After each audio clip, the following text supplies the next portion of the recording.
How's it going, everybody? So in the last video I did express that I would be doing a tutorial on some of my craft work on the wire wrap trees.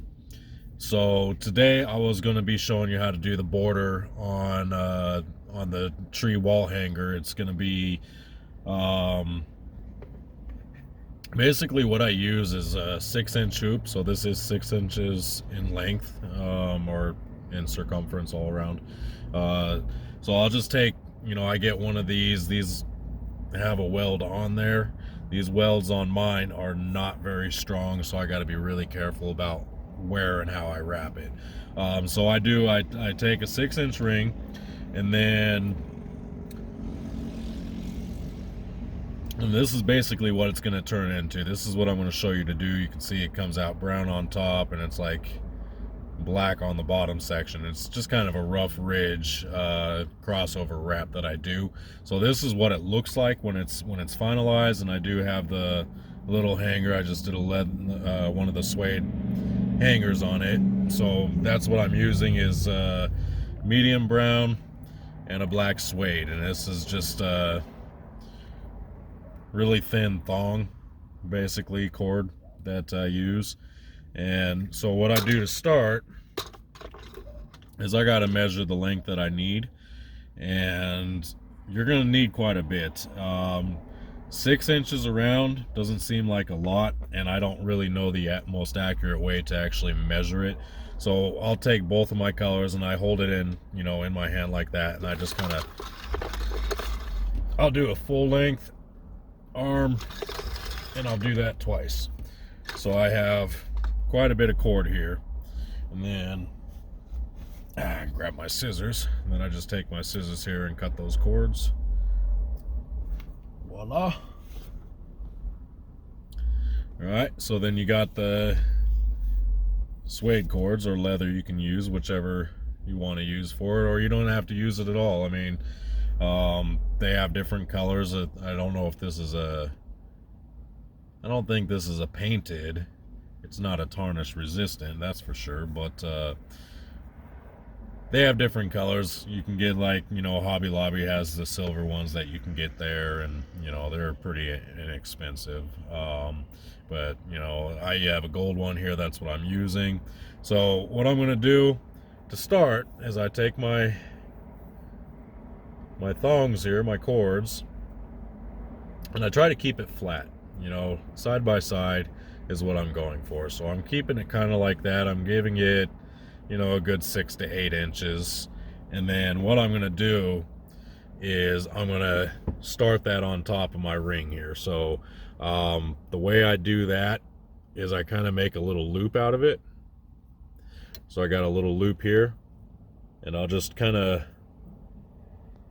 hang that just right over the top, kind of like that, and fold it over the top. So when you get it over the top, you should have all 4 of the loose ends on one side, and then on the other side, the loop end hanging down.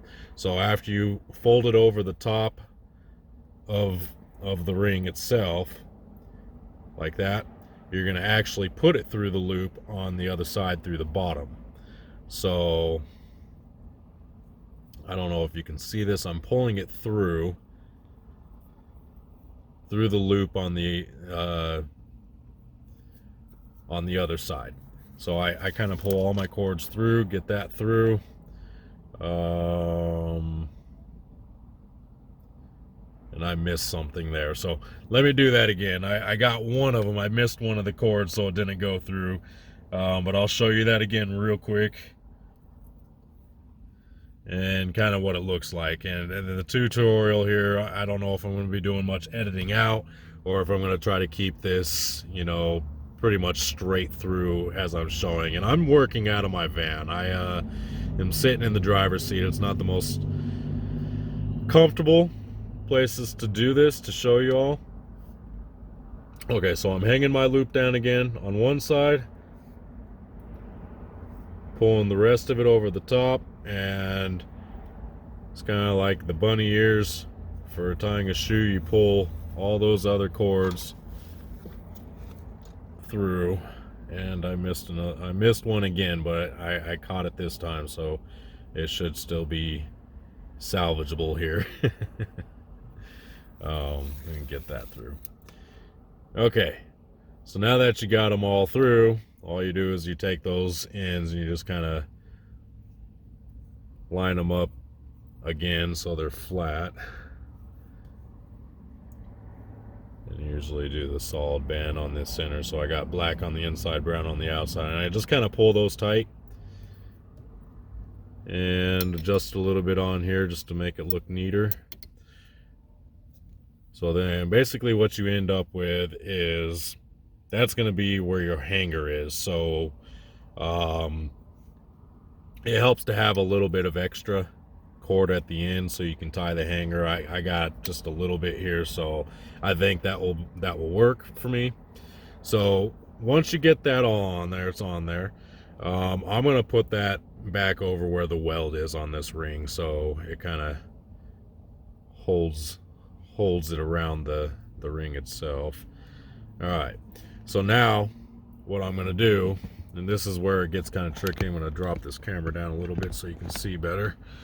And I got all kinds of cords and stuff hanging on my bed behind me, but that's okay. All right, so I'm going to pull those cords to one side of the little knot there, so the long pieces are here. And then basically what I do to start is, see this brown one is already kind of on the top section closest to this ring. I know it's a little blurry from there. So what I do to start is I'm going to wrap it just kind of at an angle over the ring here and then through it. And I'm going to pull all that cord through, and you can see how it kind of like comes down at an angle there. So what I do is I'll grab the ring, and I also got the cord in my hand pulled tight, so that is pulled tight. And then I take this second cord, and it's a little bit trickier when I'm trying to do it on camera here. I can do it pretty quickly otherwise. Sometimes I'll use my thumb to hold it, pull that tight, then you take this second cord and wrap it underneath. See, I'm going to do it this way. So I'm holding it with this hand. I'm using this thumb to fold it down. So I fold it down, and basically all I'm doing is crossing it. I don't know if you can see that. Crossing it over the brown part. So you're on the bottom side doing this is what I'm doing here. So that came over the top. So then that black one that you just crossed over, you're going to bring it back around and do the same as you did the brown. You're going to do a little angle shot like that. So pull that through, and then you just hold that tight. Hold that tight like you did the brown one. And I try to pull it as close as possible when I'm doing this. And every few wraps that I do, I'm going to end up pulling it closer. So I take the black one, I roll it over the top there, then I take that brown one and I cross it up and over the top. So it's going to go up and over. So then when you do that, and then I'll just grab the cord on either side of this, because it's on either side of it, and you should have a little X that's basically on top of it crossing over. So I do that a few times. So after you cross that brown over, you bring it back under again. So it's going around the loop, and then bring that black and cross under, or cross over the brown piece on the bottom side. And then you take that black, bring it back around, keep it close, and then cross the brown over the bottom side. You gotta, or bring that brown piece back over the top again. So you got another little X there. So then I grab that, I hold it tight, and then I just kind of squeeze them together. And it doesn't look like much now. Once you get a few going in there, it does start to take more form. So again, I got that brown that went over the top of the X. I'm bringing it under the ring itself, and then taking that black cord and crossing over on the bottom side. And then that black cord, I'd make sure you pull it through the ring so don't get all tangled up. And once you do that, you just bring it back around over the top again. So you're basically just wrapping and crossing. You cross them at the top and cross them at the bottom. So it gives a little nice little X. The brown is going to be covering the top. The black is going to be covering the bottom. And if you start the cord at different sides, so if you started with the black, it's going to be black on top, brown on the bottom. So I'm just going to keep wrapping that, pulling it through. And it could be some trial and error. This is painstaking. If you let it go, it starts to unravel itself, so you got to be kind of quick. So I'm just getting another X in there, bringing that brown around the ring and through, throwing the black over the bottom, and then back over the top. So I mean, you start getting quicker, and the shorter this cord gets, the quicker it goes. Once you get the hang of it, it does go a lot easier. So I can do this fairly quickly. There might be easier methods to do this. I don't know them. I know one other method that you can use, but it would be better with a round cord. This is kind of a squared off cord, so it would be rolling over itself. And see, if you don't pull it through the ring as you're doing this, it gets tangled up and it gets harder to work with. And you just got to remember, unless you want to keep the space, which is fine too, you can keep the little gaps in there, get some of the color from below, but I like to squeeze it together. And when you squeeze it all together like that, it gives it that more rigid look on top, the brown on the bottom. And you can adjust a little bit as you go. You don't want to spin it too much to change the angles, because it will loosen it up or tighten it depending. So yeah, that's pretty much it. And then the outcome, like I said, is going to be one of these guys here. This is basically the same loop that I started with on this one. So you can adjust that and make it look pretty, and mine doesn't look very pretty right now. But once you get all the way around, you come back to this, you can undo it and, you know, make everything look really nice. So yeah, that's basically the gist of it for getting your border. And there's multiple ways to do it. Like when I do dream catchers, I can take the brown and black, do the same thing, but I just lay them flat, you know, kind of like that, and then I'll just wrap it around all the way around. There's no texture doing it that way. I think with the wire trees, it feels more right to have that texture, since the wire trees are texture.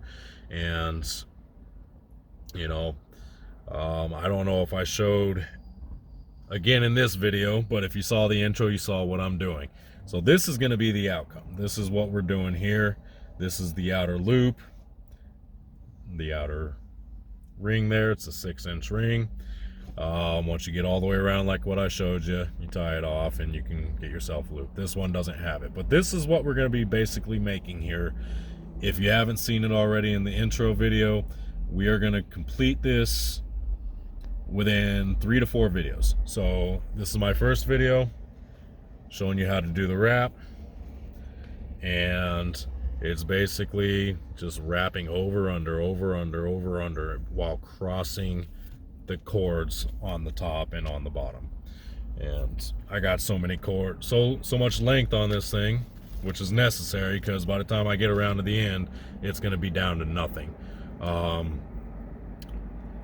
And you know, it does get tangled around things, and you know, I can do this fairly quickly. You just, once you get the gist of it, pulling the cords through, that's the part that I fail to do immediately following a wrap. And the more wraps you do without pulling it through, the harder it is to get them, because they're wrapped around the ring several times. So anyway, there you have it. You start getting those, and you do that all the way around, and then you'll just tie it off. If you have enough length at the end, you know, long lengths or whatever, you can, you know, do a braid, a wrap, or, you know, just whatever to get your ring.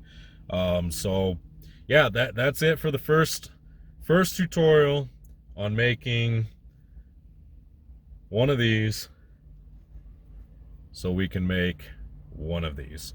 And one thing, if you are following along and you are making it, what I'm using again is just this regular suede cord. You can use leather, you can use whatever material you want, or nothing at all. You can even wrap it with wire. It is a lot harder to wrap in wire because it slides a lot more, but it is doable and it can be done. But for the next videos, I'll be getting into how we do the trees, getting the length of the wire and cutting the wire, and then actually attaching for the root system. And this is basically what I'm using here is a 22 gauge tarnish resistant copper wire, and the colors I'm going to be using is an antique copper, and you know, make sure you have some wire if you are following along, so you can, you know, keep up and you know, practice what I'm showing you, because it is going to go kind of quick. There's a lot of twisting and stuff like that, but and it does get messy. It can get really messy. Expect that you're going to poke yourself here and there. Cuts do happen. You tear your fingers up, they start looking, I don't know how well you can see that. I'm torn up. I mean, my fingers everywhere. I work construction, and the only other thing that damages my fingers like that is handling heavy stone, picking up stone barehanded when you should be wearing gloves. But anyway, make sure you have your wire handy. What I'm going to be doing for this is a 40 yards of wire. So that's basically, I have two 20-yard rolls here that I use, and I will be using both to make it, and possibly even extra to do, you know, decorations and, you know, whatnot. But for this video, we're just gonna go for this guy right here. So stay tuned for my next video when I show you the wire work. Talk soon.